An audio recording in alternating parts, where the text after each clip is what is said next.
Hello అండి. Good morning. ఇవాళ morning చలి ఇరగదీసేసింది కదండీ! ఇవాళనే కాదు ఒక 2, 3 డేస్ నుంచి బాగా చలుంటుంది. ఇంకా నేనైతే లెగగానే స్వెటర్ అయితే తగిలిచ్చేసానండి. వంట అయితే స్టార్ట్ చేసేసాను. ఈరోజు కొంచెం లేట్ అయింది లెగవడం. టైం అయితే 5:30 అయిపోయిందండి.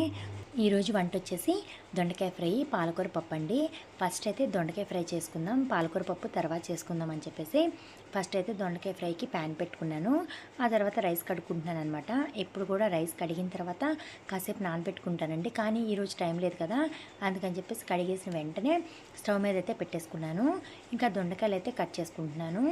అసలు రోజు ఎర్లీ మార్నింగ్ లేవగానే ఫస్ట్ అయితే నేను స్నానం చేసేస్తానండి. స్నానం చేసి వంట చేస్తాను.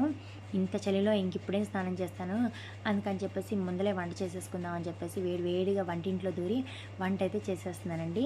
నేను అనుకునేదాన్ని పిల్లలు చిన్నప్పుడు పెద్ద అయిన తర్వాత ఇంకా ఇంత ఎర్లీ మార్నింగ్ లేసి క్యారేజీలు కట్టక్కర్లేదులే అనుకునేదాన్ని. కానీ పిల్లలు పెద్ద అయిపోయి కాలేజీలకు వెళ్ళే టైంలో కూడా చూసారా ఈ కష్టాలు అయితే తప్పట్లేదు.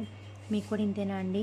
బెండకాయలు కానీ దొండకాయలు కానీ తేగానే ఫస్ట్ డేనే వండుకోవాలండి. లేదనుకోండి ఇట్లా పండిపోవడం కానీ, బెండకాయలు అయితే ముదిరిపోవడం కానీ అట్లా జరుగుతాయి. నేనైతే వెంటనే వండడానికి ట్రై చేస్తాను. కాకపోతే తెచ్చిన రోజు ఆల్రెడీ మనం నాన్ వెజ్ వండుకుని ఉన్నామనుకోండి, ఇంకా ఆ రోజు అయ్యేం వండుతామండి ఇంకా, అందుకని చెప్పేసి పక్కన పెట్టేస్తాము. ఇంకా తర్వాత రోజు కట్ చేసి చూస్తే చూసారా ఇట్లా పండిపోయి ఉంటాయి. కానీ ఇప్పుడైతే నాకు తప్పట్లేదని, అంటే మరీ అంత పండిపోలేదు, కొంచెం పర్వాలేదనమాట, బాగానే ఉన్నాయి. ఎట్లాగైనా పిల్లల వరకు అయితే సరిపోతుంది కదా అని చెప్పేసి వంట అయితే చేసేస్తున్నానండి. ఇంకా మాకైతే కాకరకాయలు ఉన్నాయి. నెక్స్ట్ కాకరకాయ ఫ్రై చేసి పాలకూర పప్పు చేసేద్దామని చెప్పేసి అనుకుంటున్నాను. నెక్స్ట్ వంట అయితే పిల్లలు వెళ్ళిపోయినాక చేస్తానండి. లేట్ అయితే చేయను, వీలైనంత తొందరగానే చేయడానికి ట్రై చేస్తాను. వెజ్ అనే కాదండి, నాన్ వెజ్ కూడా లీలా గారు నైటే తీసుకొచ్చి పెట్టేస్తారు. ఇంకా ఎర్లీ మార్నింగ్ లేవటం వంట చేసేస్తాను. అది ఎంత పెద్ద వంట అయినా సరేనండి, ఎర్లీ మార్నింగ్ చేసేస్తాను అనమాట. ఇక్కడ రైస్ ఉండే గిన్నె చూసారండి, ఎంత ముద్దుగా ఉందో కదా. ఈ గిన్నె మా అత్తయ్య గారు తీసుకొచ్చారు. మా బాబుకి అన్నప్రాసం చేసేటప్పుడు తీసుకొచ్చారండి. దీంట్లోనే పరమాణం వండి అన్నప్రాసం చేసామన్నమాట తిరుపతిలో. ఇంకా అప్పటి నుంచి దీంట్లోనే రైస్ వండుతానండి పిల్లల వరకు, అంటే క్యారేజీల వరకు మాత్రం దీంట్లో వండుతానమాట. ఒక గ్లాస్ రైస్ అయితే ఉడుకుద్దండి. ఇంకా వంట అయితే అయిపోతుందండి.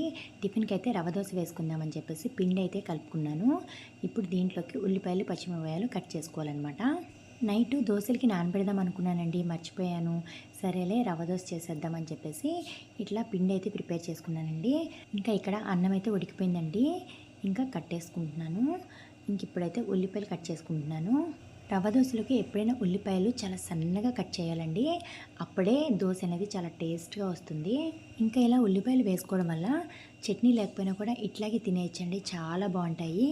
ఇదేనండి నా వంటగోల. ఈ వీడియో మీకు నచ్చిందా అండి? అన్నట్టు సారీ అండి, పొద్దున్నే మిమ్మల్ని అందరినీ ఏడిపించేశాను కదా.